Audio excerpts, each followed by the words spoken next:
He's a state representative from Laurel County and is one of 4 Republicans running for governor in the May primary, including Governor Matt Bevin, who's seeking re-election. Robert Goforth is our guest tonight on Issues and Answers, the Mountain Edition.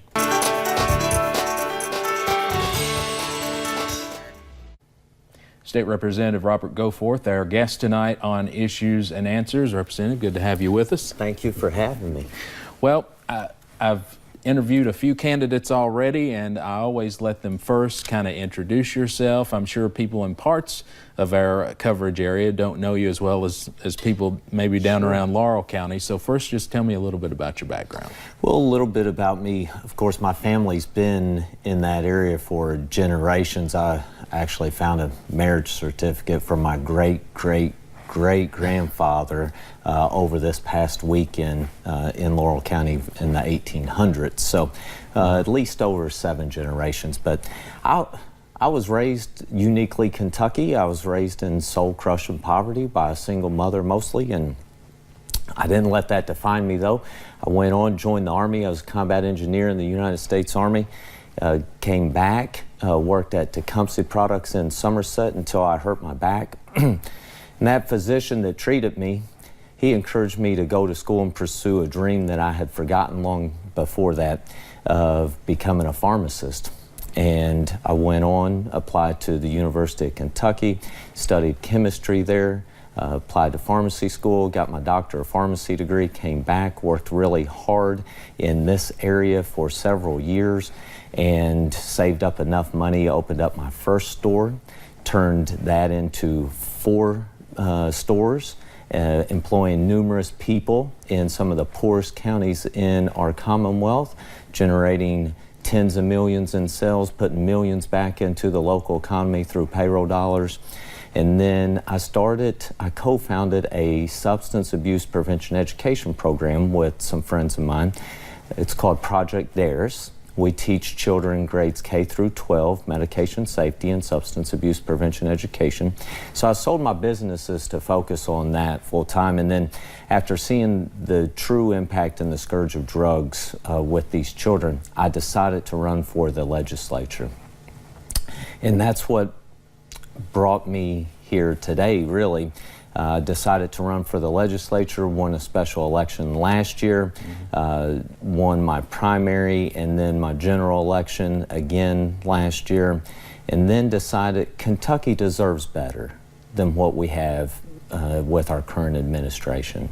We definitely need a choice on May 21st, and we deserve better. We deserve someone who wants to uplift people and not upend people, and wants to listen more than he lectures, and not diminish people because of who they are, where they come from, or how much they're worth, or where they work, or anything else. We need someone that's going to unite people and bring people together, and that's why I'm running.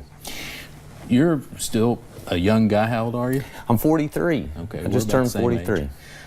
Some might wonder, why now? Why not wait a little while, stay in the legislature a while? Well, and I understand that, but sometimes you find opportunities, sometimes opportunities find you, and it's all about doing what's right for the people, instead of worrying about how long you've been in the legislature or the timing of things.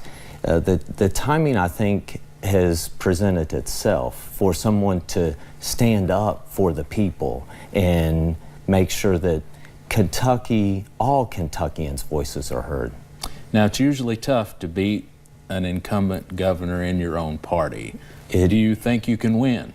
Oh, I know I can win. I think I can win as long as we get our message out there to the people.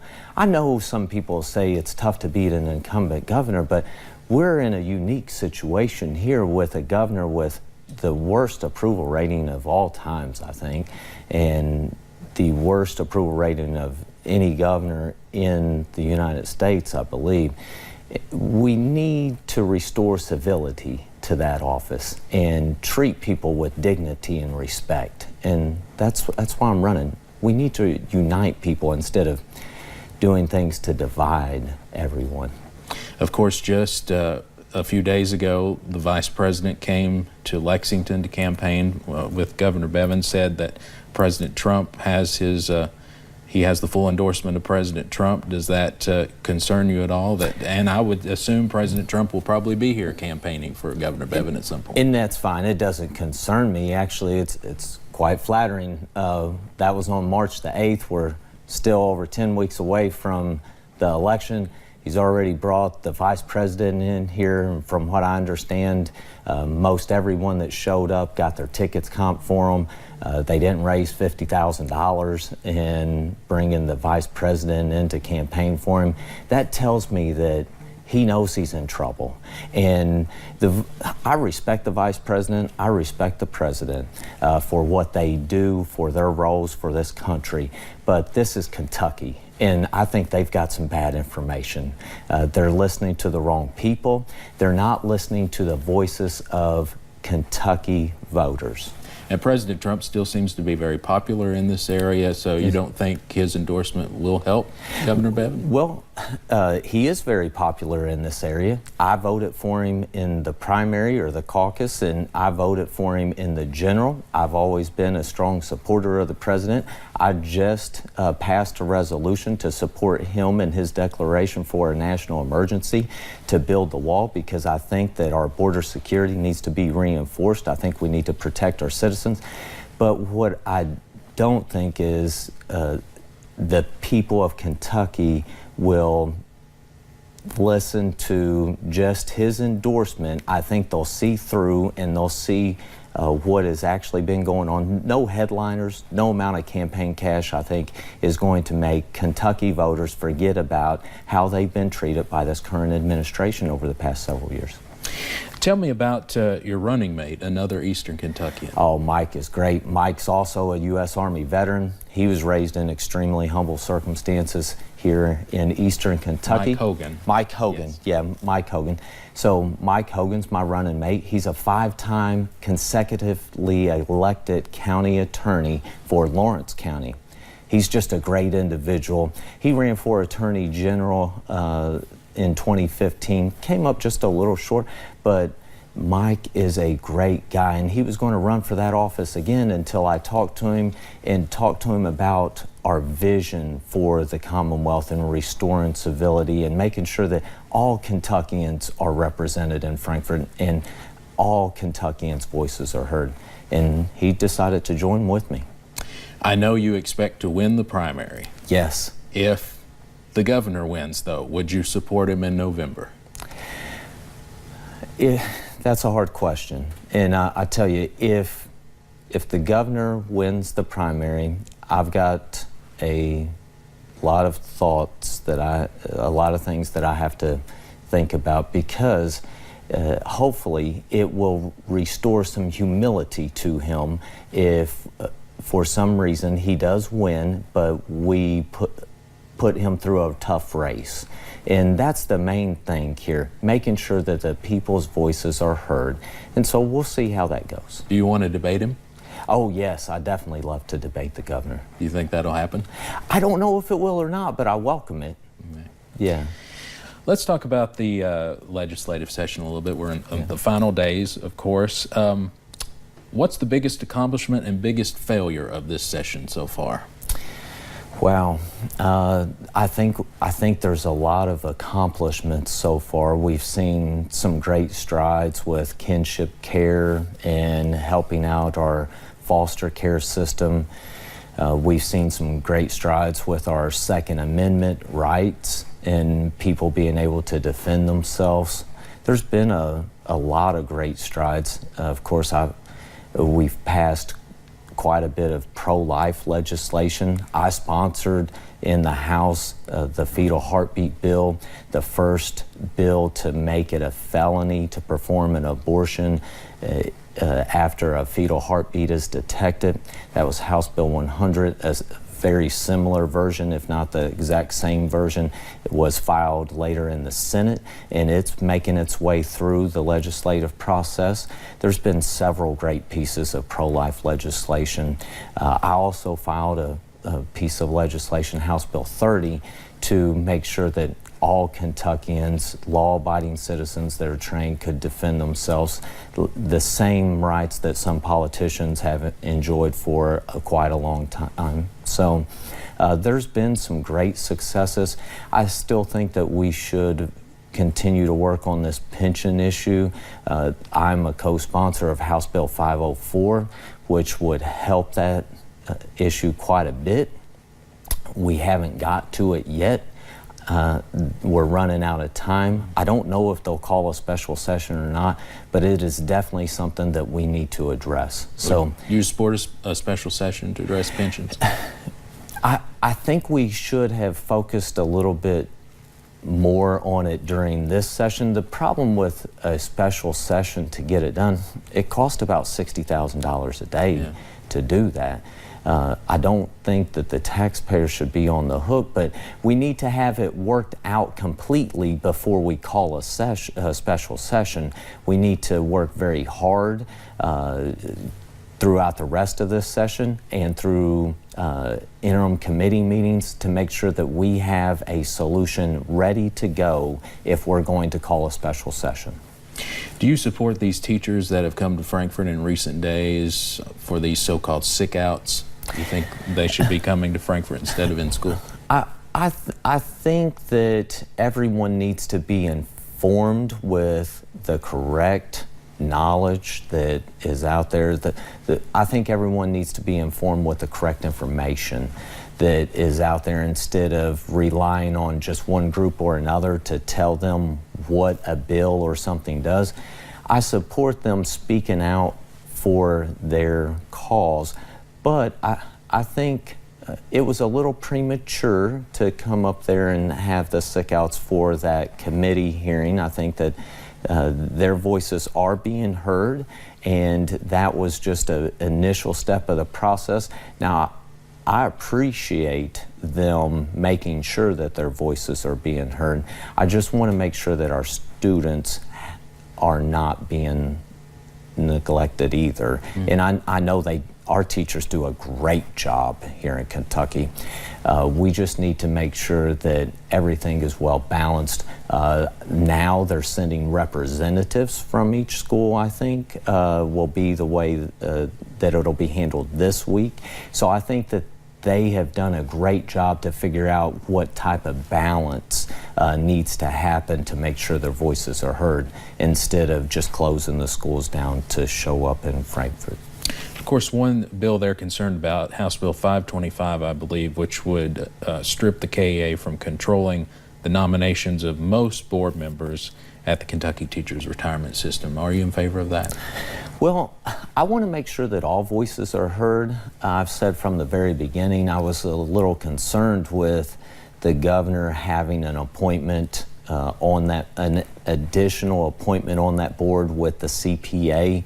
I think that there's some amendments being filed to change that and change the structure of how many seats are held by which organization. And so I still haven't heard from all of those organizations yet.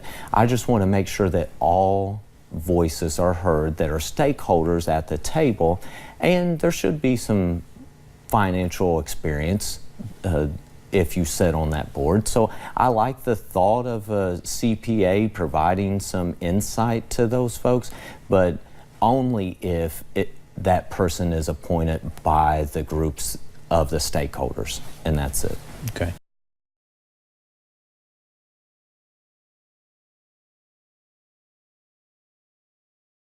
The House Judiciary Committee approved medical marijuana.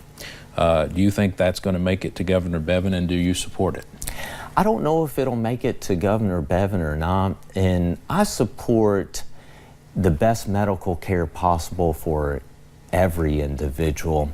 I think there's still a lot of safety concerns and questions that I have, but I do think that it has lots of medicinal uses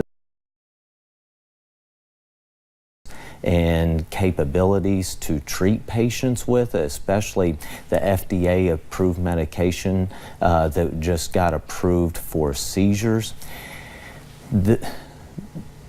There is a lot of medicinal uses that can probably come out of that. I just want to make sure that we go about it the right way. And we need to make sure that it's rescheduled at the federal level so the FDA can actually start letting pharmacies dispense this medication that has already been approved and went through the proper trials and things like that. So I want to make sure that every patient has the best medical care possible.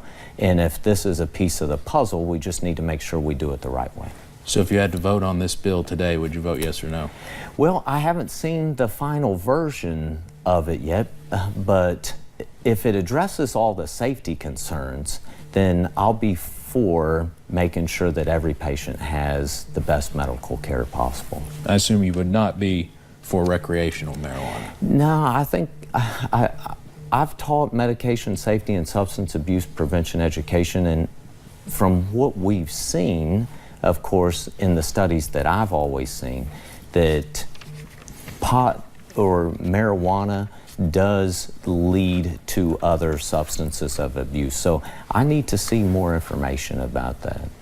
I'm sure as a pharmacist, you mentioned earlier, you've seen firsthand what the abuse of pills can do in this state. What else do we need to be doing to help with the drug issue? Of course, I think meth is really bad right now. People are talking that's kind of the #1 drug of choice right now. Prescription pills, I'm sure, is still a big problem, though. But what do we need to do to address that?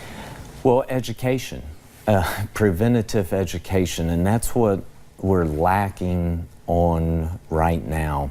I think that we need to focus most of our efforts on prevention.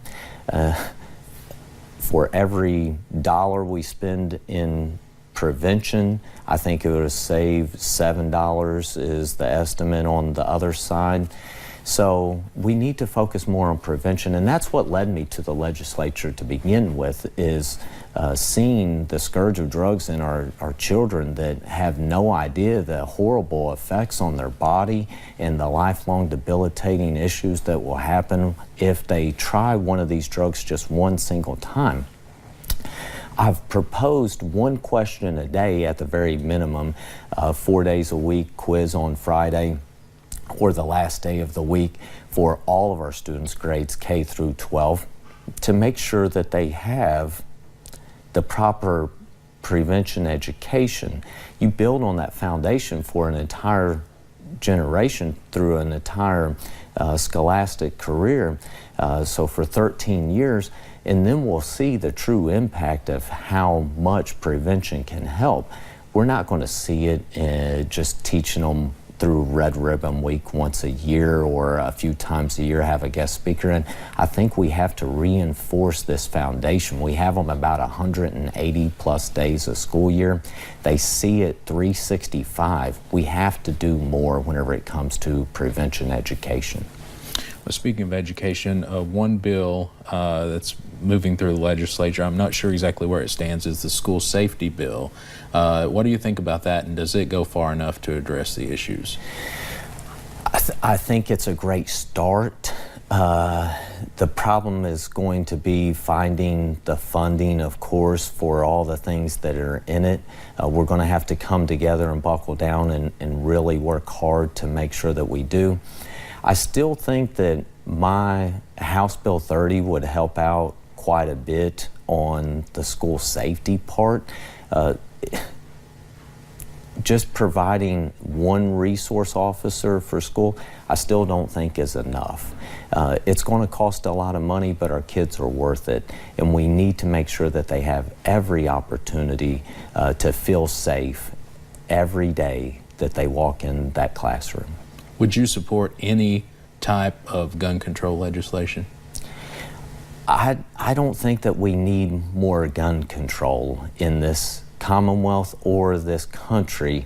I think criminals that are going to commit crimes are going to, regardless of what your gun control is. I think law-abiding citizens need to protect themselves and defend themselves anywhere they're at in this Commonwealth.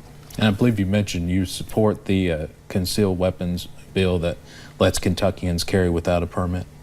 The constitutional carry, yeah, I spoke out in favor of that bill because I think there's a lot of our citizens right now that are going defenseless without it because maybe they get cold, they don't want to carry openly, they want to put their jacket on.